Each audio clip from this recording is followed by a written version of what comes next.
नमस्कार दोस्तों, मैं कमल आप सभी का स्वागत करता हूं आपके अपने YouTube चैनल वन एफर्ट में। आज का हमारा टॉपिक है procedure for design of shear reinforcement for a beam. यानी कि कोई एक हमारा एक बीम है जिसके लिए हमें शियर रिइंफोर्समेंट डिजाइन करना है और उस शियर रिइंफोर्समेंट डिजाइन के लिए क्या प्रोसीजर है तो उसके लिए बात करेंगे। तो जब हम उसके लिए बात करेंगे तो हम बात करेंगे स्टेप बाय स्टेप। तो उसको हम एक स्टेप के थ्रू समझेंगे।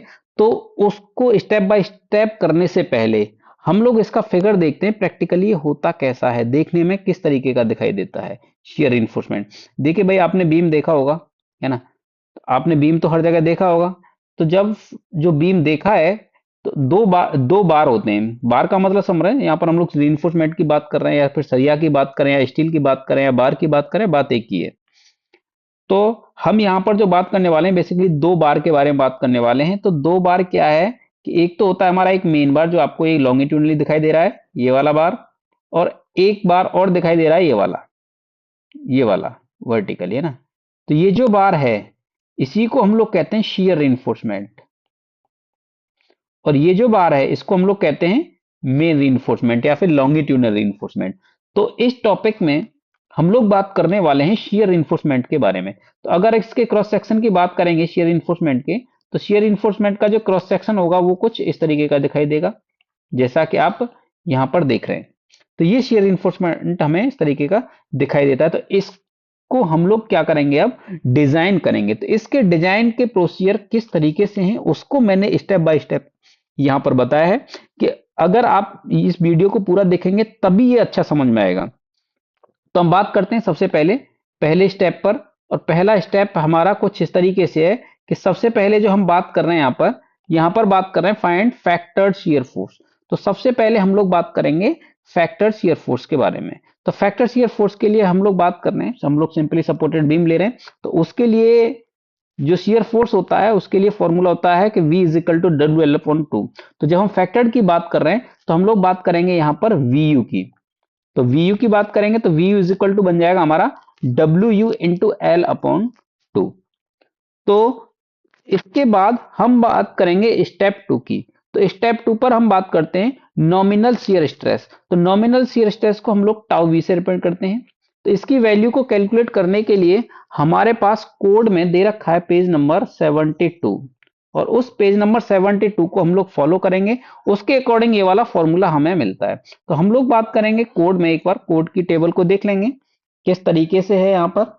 जब हम बात करेंगे कोड को, तो कोड में हम लोग यहाँ पर बात करते हैं, ये हमारा है कोड, IS कोड, जिसको हम लोग IS 456-2000 कहते हैं।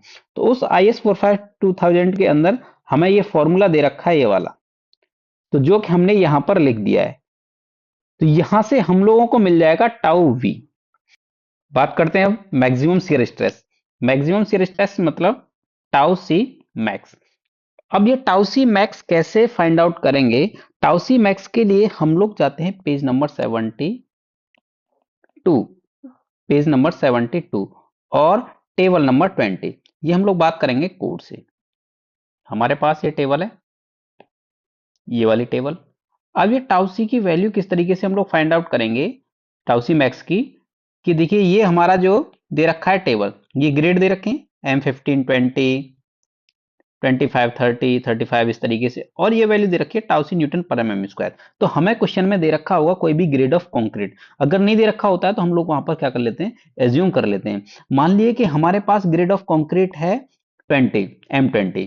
तो M20 के लिए जो टाउ सी मैक्स की वैल्यू होती है एज पर IS कोड, ये वैल्यू होती है 2.8। इसी तरीके से सिमिलरली अगर मान लीजिए आपके पास है M25, तो M25 के लिए जो टाउ सी मैक्स की वैल्यू जो होगी वो 3.1 होगी। तो इस तरीके से हम लोग क्या कर सकते हैं, टाउ सी मैक्स की वैल्यू को फाइंड आउट कर सकते हैं। तो यहां से हम लोग टाउ सी मैक्स की वैल्यू फाइंड आउट कर लेंगे। अब क्या करेंगे, हमने एक टाउ वी निकाल लिया, अब टाउ सी मैक्स निकाल लिया, दोनों निकाल लिए। तो दोनों के एक हमने टाउ वी निकाला है और दूसरा हमने टाउ सी मैक्स निकाला है। अब हम क्या करेंगे, इन दोनों को कंपेयर करा देंगे। अगर मान लीजिए कि टाउ वी की value less than tau C Max से है, यानी कि नॉमिनल शियर स्ट्रेस अगर लेस देन है मैक्सिमम शियर स्ट्रेस से, तब तो ओके है, हम उसको डिजाइन करेंगे। अगर टाउ वी की वैल्यू ग्रेटर देन है टाउ सी मैक्स से, तब हम उस सेक्शन को रीडिजाइन दी सेक्शन, उस सेक्शन को हम लोग रीडिजाइन करेंगे। अब बात करेंगे हम लोग स्टेप नंबर 4। तो स्टेप नंबर 4 है design shear strength of concrete. Design shear strength of A concrete के बारे में अगर हम बात करें तो ये बात करते हैं हम लोग, पेज है हमारे पास पेज 73 और टेबल नंबर 19। इसको हम लोग देखेंगे एक बार। तो इसको हम लोग जब बात करेंगे इसके बारे में, तो इसके बारे में कुछ इस तरीके से बात करेंगे। ये हमारा आईएस कोड है और आईएस कोड के अंदर ये टेबल दे रखी है, टेबल नंबर 19। तो यहां से क्या करेंगे, हमारे पास एक ये फॉर्मूला दे रखा है 100 एएस अपॉन बीडी। ये वाला एएस मतलब एरिया ऑफ स्टील, एएसटी बोले या फिर एएस बोले इसको। तो यहां से एक तरीके से परसेंटेज ऑफ स्टील निकलता है ना। तो ये यहां से क्या निकलता है, परसेंटेज ऑफ स्टील निकलता है। तो अगर मान लीजिए कोई भी आपको एएसटी की वैल्यू उसमें क्वेश्चन में दे रखा होगा, four provided 4 bars of 20 mm, इस तरीके से। तो एएसटी का मतलब क्या है कि 4 इंटू पाई बाई 4 इंटू अगर 16 mm का दे रखा है तो यहां से आपकी 16 का स्क्वायर करके ये आपका एएसटी निकल आएगा। बी और डी उस सेक्शन के दे रखे होंगे हमें, तो यहां से क्या मिल जाएगा हमें, ये वैल्यू मिल जाएगी। अगर मान लीजिए वैल्यू मिली मेरी 0.75 और हमारे पास ग्रेड ऑफ कंक्रीट है M20, तो उसके लिए वैल्यू कितनी होगी, टाउ सी की ये वैल्यू होगी 0.56। तो इस तरीके से हम लोग क्या करेंगे, यहां पर ये वैल्यू फाइंड आउट कर लेंगे। अब इसके बाद क्या करेंगे, हमारे पास हमने तीन चीजें फाइंड आउट कर ली। एक तो टाउ वी कर लिया, एक टाउ सी कर लिया, टाउ सी मैक्स कर लिया, और तीसरा हमने कर लिया टाउ सी, यानी कि design shear strength of concrete. अब जब हमारे पास टाउ सी और टाउ वी होगा तो हम उनको कंपेयर कराएंगे। तो कंपेयर किस तरीके से कराएंगे, हमारे पास इसमें दो केस बनते हैं, ध्यान रखना। दो केस बनते हैं और दोनों के लिए डिजाइनिंग अलग अलग होती है। अगर मान लीजिए टाउ सी की value less than tau V है तो उस केस में no shear reinforcement is required, but IS code recommended that nominal shear reinforcement must be provided. इसका मतलब है कि अगर ये केस बनता है हमारा तो उसमें हमें शियर रिइंफोर्समेंट प्रोवाइड कराने की जरूरत नहीं है, लेकिन आईएस कोड हमारा ये कहता है कि उस केस में फिर भी हम लोग क्या करेंगे, नॉमिनल शियर रिइंफोर्समेंट हमें प्रोवाइड कराना ही होगा। उस केस में बात करते हैं नॉमिनल शियर रिइंफोर्समेंट। तो जब हम नॉमिनल शियर रिइंफोर्समेंट की बात करते हैं तो हम लोग कोड में पेज नंबर बात करते हैं 48 पर। कोड में पेज नंबर 48, तो 48 पर ये फॉर्मूला दे रखा है जो आप देख रहे हैं यहाँ पे। तो ये फॉर्मूला कुछ इस तरीके से है। ये जो फॉर्मूला हमें दिखाई दे रहा है यहाँ पे, ये वाला, यही फॉर्मूला हमने यहां पर लिखा है। तो ये फॉर्मूला है ए एस वी अपॉन में B into S V in greater than और equal to 0.87 into F Y. तो वही फॉर्मूला क्या लिखा हुआ है, यहां पर लिखा हुआ है। तो इस फॉर्मूले की हेल्प से हम निकालेंगे एस वी। एस वी क्या है, स्पेसिंग। यहां पर सारी चीजें दे रखी है, देखिए एस वी स्ट्रिप। स्ट्रिप मतलब स्ट्रिप समझते हैं, जो हमने स्टार्टिंग में बात करी थी, ये क्या है, स्ट्रिप है। तो स्ट्रिप के बारे में बात कर रहे हैं, तो strip spacing along the length of the member. तो उसके जो बीच की स्पेसिंग है, ये वो वाली स्पेसिंग है। जैसे अगर मैं आपको दिखाऊं यहां पर एक फिगर के थ्रू, ये जो स्पेसिंग की बात कर रहे हैं हम, इनके बीच में जो ये स्पेसिंग दिखाई दे रही है हमें, ये वाली स्पेसिंग, इसको कह रहे हैं हम लोग एस वी। एस वी, तो इसी को कैलकुलेट करना है हमें। अब इसको कैलकुलेट करने के लिए हम क्या करेंगे, हमारे पास फॉर्मूला है, इस फॉर्मूले से हम लोग एस वी की वैल्यू कैलकुलेट कर लेंगे। अब इसके आगे हम लोग बात करेंगे, अगर मान लीजिए, देखिए दो बार यूज कर सकते हैं, या तो आप 8 mm का बार कर सकते हैं या फिर आप 6 mm का बार यूज कर सकते हैं। अच्छा, बात होती है कितने लेग्ड की स्ट्रिप्स यूज करनी है, उसको हम लोग शेयर इन्फोर्समेंट को स्ट्रिप भी बात करते हैं। अब उसमें कितने लेग को आप यूज कर रहे हैं, उसके हिसाब से हमें ये कैलकुलेट करना होगा। अब देखिए इसकी स्ट्रिप की बात करें, एक बार समझ लेते हैं लेग के बारे में। तो ये होती है लेग, देखिए ये होता है सिंगल लेग। इस चीज को हम लोग लेग रिप्रेजेंट करते हैं। ये जो कोना दिखाई देता है ना, कॉर्नर, इसको हम लोग लेग बोलते हैं। तो ये होता है सिंगल लेग। तो सिंगल लेग कहाँ मिलता है, जहां हम टी सेक्शन की बात करते हैं। तो अब इसी तरीके से ये होता है डबल लेग। जितने ये लेग, ये कॉर्नर दिखाई देंगे ना, उसी को काउंट करेंगे तो वही हमारी लेग होती है। तो ये टू लेग इस तरीके से भी हो सकता है। ये देखिए ये टू लेग दिखाई दे रहे हैं, तो ये टू लेग का एक दूसरा टाइप ये भी है, एक टू लेग का टाइप ये भी है। अगर हम इसमें बात करें तो इसमें हमें देखिए एक लेग, 2 लैग, 3 लैग और 4 लैग, ये 4 लैग स्टेप्स है। इसी तरीके से ये 6 लैग है, देखिए 1 2 3 4 5 6। तो हम क्या करते हैं, हम जनरली हम आसान बनाने के लिए क्वेश्चन को हम लोग 2 लैग प्रोवाइड करा देते हैं। अगर क्वेश्चन के अंदर नहीं दे रखा है तो एज्यूम कर लेते हैं 2 लैग, अगर दे रखा होता है तो फिर उसके हिसाब से कंसीडर करते हैं। तो ये होती है लैग। तो इसके आगे अगर हम बात करें तो हम यहां पर बात कर सकते हैं इन सब के बारे में। तो एएसवी क्या होता है, बी क्या होता है, एसवी क्या होता है। तो अगर हम एएसवी की बात करेंगे तो एएसवी क्या होता है कि अगर मान लीजिए हमने यूज किया 8 mm का बार, तो 8 mm का बार ये है ना, तो 8 mm का बार यूज किया कितने लैग का, 2 लैग का। तो उसके लिए हम क्या करेंगे, पाई बाई 4 इंटू 8 का स्क्वायर इंटू जितने लैग प्रोवाइड करा रहे हैं। अगर 2 लैग की बात कर रहे हैं तो 2, 4 लैग की बात करेंगे तो यहाँ पर 4 आ जाएगा, 6 की बात करेंगे तो 6 आएगा। ये होता है हमारा एएसवी, यानी कि total cross sectional area of the shear reinforcement. तो यहां से हम लोग क्या करेंगे, एएसवी की वैल्यू कैलकुलेट कर लेंगे। जब हमारे पास एएसवी की वैल्यू आ जाएगी तो फिर हम क्या करेंगे, यहां पर हम एसवी की वैल्यू को कैलकुलेट करते हैं। यही हमें कैलकुलेट करना होता है। देखिए अब दूसरा केस हमारा क्या बनता है, पहला केस था हमारा टाउ सी ग्रेटर देन टाउ बी था, अब दूसरा केस बनता है हमारा टाउ सी लेस देन टाउ बी है। तो पहला केस क्या था, टाउ सी ग्रेटर देन था पहले वाले में, ये वाला।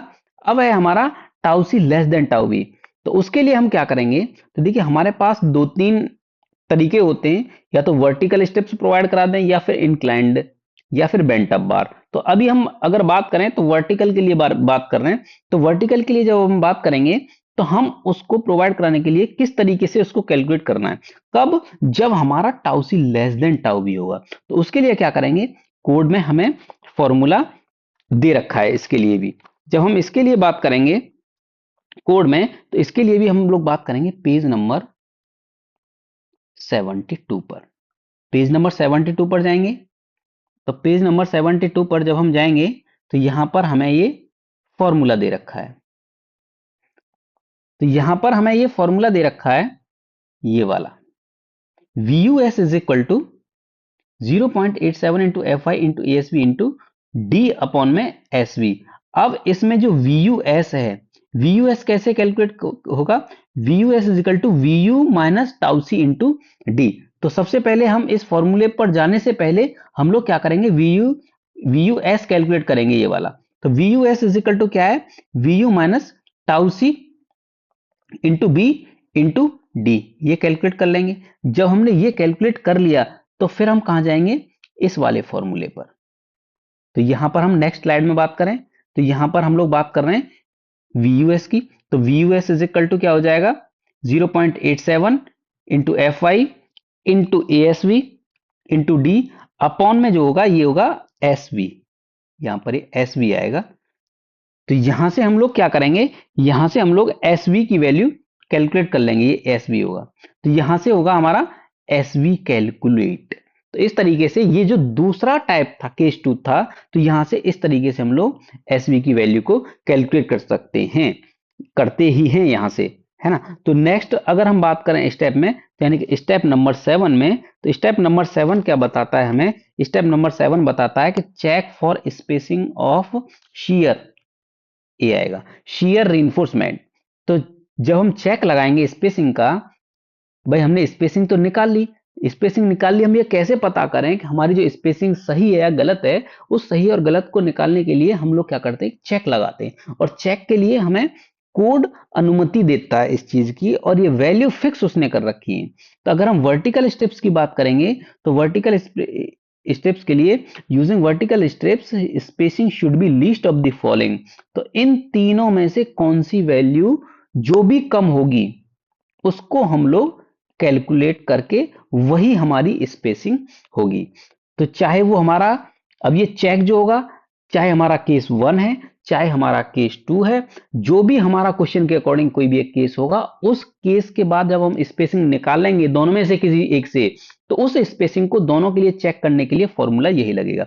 एक तो कैलकुलेटेड आएगी, जो हमने डेटा निकाल रखा है, जो हमारे पास डेटा है, उस डेटा के अकॉर्डिंग हम लोग वहां से निकाल लेंगे एसवी की वैल्यू, जो क्वेश्चन से यहां से जो निकली है। ये वैल्यू होगी एक 0.75 डी होगी और एक 300 होगी। तो कोड के अकॉर्डिंग इन तीनों में से जो भी वैल्यू मिनिमम होगी, उस वैल्यू को हम लोग कंसीडर करेंगे। ये कहां पर दे रखा है? ये कोड में दे रखा है पेज नंबर 47 पर। तो एक बार कोड में बात कर लेते हैं पेज नंबर 47 पर।